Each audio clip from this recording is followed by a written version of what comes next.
Welcome to the Six Figure Business Mastery Podcast, where every week, Kirsten and Jeanne dive into the essential topics to fuel your business growth. From copywriting to course creation, mindset to video marketing, they've got you covered. Tune in for expert guest interviews on all things marketing and business, and learn how to work on your business, not just in it. So, get ready to unlock your business potential and take it to the next level. For those of you who have been brave enough to leave the corporate ladder and venture out on your own, well done. But as you may have noticed, entrepreneurship isn't quite as simple as you imagine. So today we're going to talk to David Shriner-Cahn. His company is called Smashing a Plateau. I love that. So welcome to the show, David. We're thrilled to have you. Great to be here, Jeanne and Kirsten. Today's episode is sponsored by our Profit Clarity Masterclass. If you've been avoiding your finances and promising yourself you'll deal with it later, you're not broken, you're normal. Join us for a free live masterclass to learn a simpler way to bring clarity and relief. Visit lessmathmoremoney.com, and we look forward to seeing you there. We're so excited. I think you and I've talked before, so you know I do not come from a corporate background, but Jeanne did escape the corporate jungle, so I know she's excited about the conversation. Good. Tell us a little bit about how did you end up helping people who are leaving corporate to build a successful business and the life that they want? Sure. So let me actually start off by talking about how I define corporate. So for me, it's when you're working in somebody else's structure. So that could be an enterprise type corporation, public or private, could be a small business, it could be government, nonprofit, but essentially you're fitting into somebody else's structure and somebody else's hierarchy. And if you leave that to start your own business, you have now left that structure behind. And there's a reason for the structure. You may get to the point in your career and your life where the structure doesn't serve you personally all that well, but the structure is actually there to support profitability. It really does. We are big into, because with our virtual assistants, everything is about systems and processes. So we love us some structure. So you definitely get this. And in my case, I spent the first more than half my career in corporate, first as an engineer, then working in the nonprofit sector. I left in 2006 and started my own business, which initially was a solopreneur consulting business. And I left the structure behind.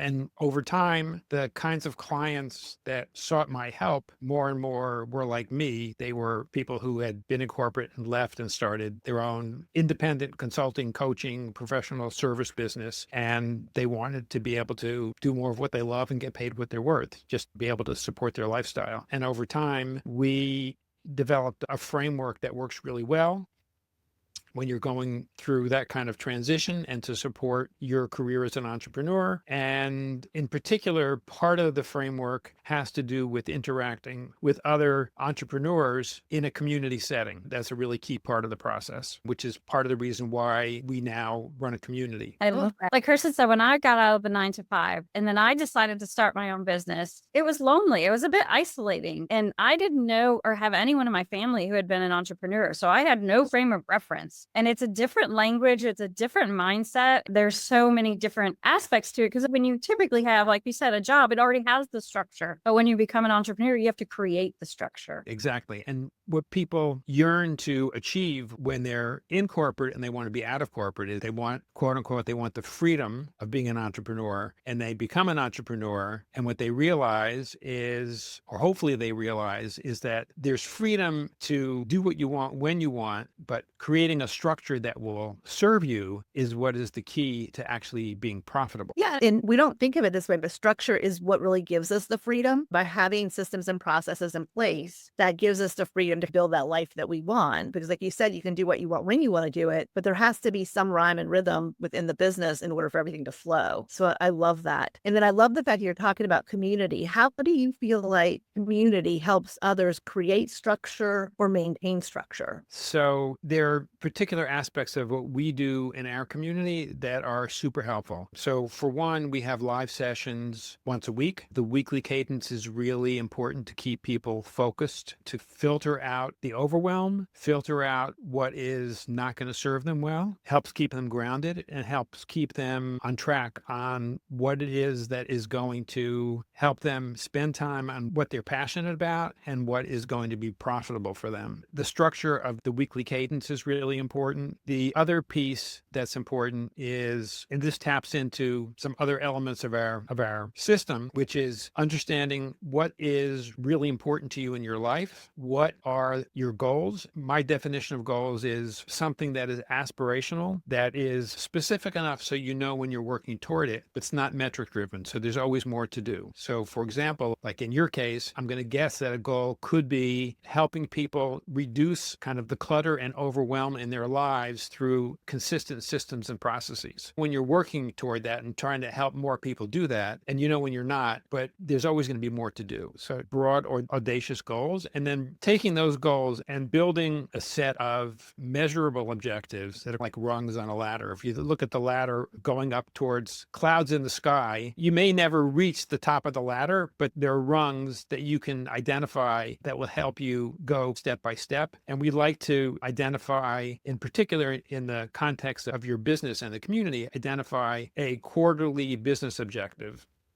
that is going to move the needle in your business, and then set up a quarterly plan with weekly activities. And then in this live session each week, you look at your weekly plan. What is it that I set out to do last week? What did I actually do? What worked well? What didn't work well? And here's where the community piece comes in, which is where will feedback be most helpful for me right now so that I can do better on the next step of my plan? And that's the interactive piece with the community. That is amazing. Jeanne and I are part of a mastermind group that meets every Monday. It's a small group. There's only 5 of us. But one of the that we really struggle with is celebrating the wins. And one of the ladies in our mastermind is so awesome about, you've got to share a win. What was a win? It could be a personal win, a business win, but you forget. Sometimes, like you talk, I love the analogy of the ladder. And sometimes we might go up 2 or 3 rungs, but we forget to celebrate it. We forget to think about all the work or all the learning or all the love, sweat and blood and tears that went into moving up those 3 pegs, so to speak. But do you guys talk about wins and things like that in your group as well? Very much. I have to say, it becomes part of the culture, so that celebrating wins is often what people will share first, without even having the framework in front of it. But yeah, celebrating the wins is really important. And the place where you want the feedback is how you can do better. What is it that you're missing? It's a place where you can test ideas. It's a safe space. So here's what I'm thinking of doing. What do you all think? Who has tried this? What has worked for you? What hasn't worked for you? Sharing experiences is really important. Also, the fact that we have a diverse set of disciplines in the community is key to the peer support, because one person may not be so great at negotiating. Another person could be really good at negotiating. Somebody else may not have had a lot of experience dealing with legal issues. Another person may have. So that also helps. That diversity of skills in the community is really important. Yeah, everyone likes to contribute, right? So when someone does have information that could help someone else, it makes you really feel good. And that's another emotion that I think sometimes entrepreneurs are missing out on when they work alone, is celebrating when they're actually able to contribute to help someone else. Even though we help our clients, we don't always get the satisfaction of that conversation and instant feedback from them in a way that you do in a peer group. Jeanne, you were going to say something. Oh, I was just thinking about what you were talking about, the first point that you made about deciding what to focus on and what makes sense to focus on, what's going to move you forward. Because entrepreneurs typically have so many ideas and so many directions you want to go in, but it's so important to get that clarity of, okay, this week we're going to pick this one. And then having that community, like you said, for feedback and for encouragement and even for holding you accountable. If you know you got to jump into this community and tell them what you did, you're probably going to do it just because you don't want to disappoint them. Yeah. Research actually shows that if you tell yourself that you're going to do something, there's a likelihood that you will do it, and there's also a likelihood that you won't. If you tell one other person what your plan is, you're more likely to do it. If you have to meet with them again to tell them what you did, that increases the likelihood. And if you are going to tell a group of people what your plan is, and you have to meet with them again to tell them what you did, that increases the likelihood that you will do it even more. Yeah, so there's research and data that show that this process actually does help you stick to your plan and actually take the steps that may feel really uncomfortable. Yeah, David, I think you and I talked about in 2025, we rolled out an additional program called Love Your Profit, where we pair our clients with bookkeeping virtual assistants, and we help them really understand a lot of the tax write-offs that they're missing and how to communicate better with their CPA and all of that. And at the end of the year, because my background's mortgage and numbers and finance, Jeanne's background is marketing. So almost everything we've done for the past decade has been around marketing, which has been fun. But I said to her, I feel like this could really change a lot of people's lives. So how do you feel about writing a mission statement? So we did that. And ultimately, then we thought, what if we share this? If we share this mission, will it hold us a little bit higher accountable? Will it help us attract the right affiliate partnerships?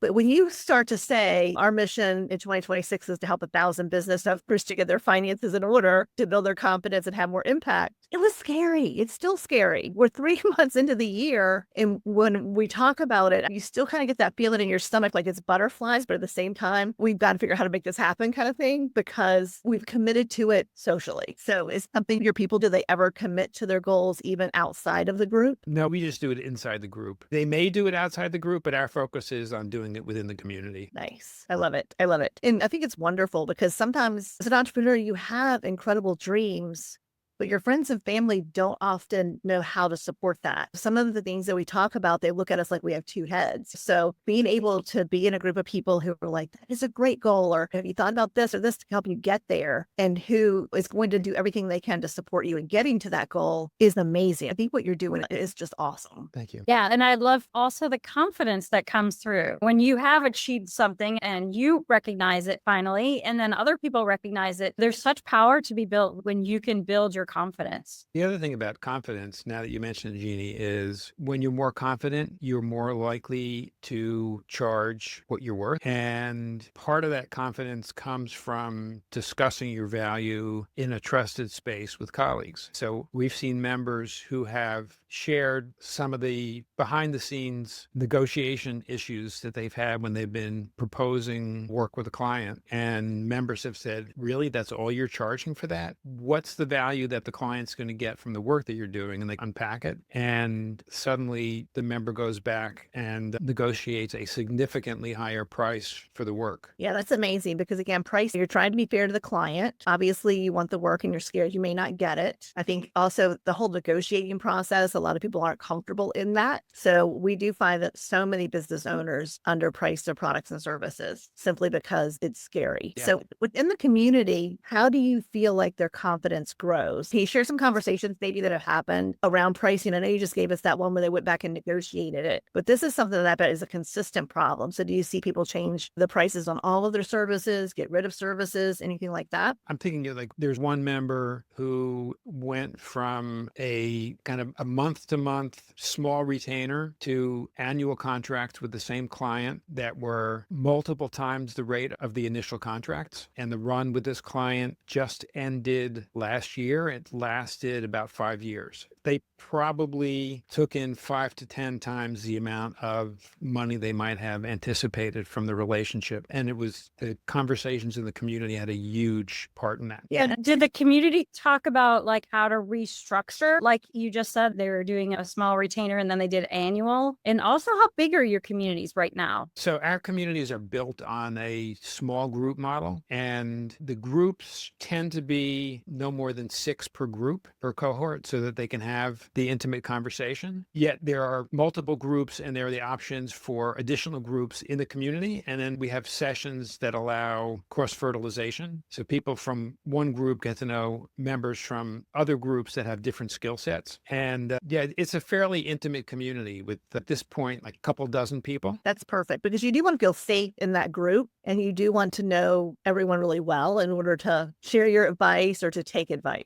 Yeah, that's amazing. So I love how you talk about structure creates freedom and then community helps with the clarity. And then all of that boils down to being able to have confidence to really price their services and build the business we love doing. Correct. Love that. So David, tell people, what is the best way for them to reach out to you if they're thinking, wow, and I'm sure there are people listening who are thinking, wow, this sounds fantastic. Just what I need. So what's the best way for them to reach out to you? Yeah, so they can go to our website, smashingtheplateau.com. There's a contact form there. They can submit their information. They can also get a copy of our checklist. I mentioned the SMASH system that I ran through from what's important to you to what you do every single week and every single day. There's a free copy that's available at smashingtheplateau.com/checklist. Fantastic. I'm sure our listeners are going to be grateful for that. Hey, everyone. Jeannie and I will let you know that we are hosting another masterclass. If you're interested in getting your finances in order, building more confidence, you can check that out at lessmathmoremoney.com, lessmathmoremoney.com. That sounds good. David, this has been fantastic. It sounds like you're doing amazing things. And I'm sure the people in your community are so grateful for that. But we're grateful that you joined us today and told us a little bit about that. And we hope to have you back again. again. Sounds good. Thank you so much, Jeannie. Thanks for listening to the Six Figure Business Mastery Podcast. If you enjoyed listening to this episode and you are ready to leverage video marketing on all online platforms, or maybe even start your own video podcast, then you need to check out the Done For You and Done With You program at themarketingvaadvantage.com and take your business to the next level.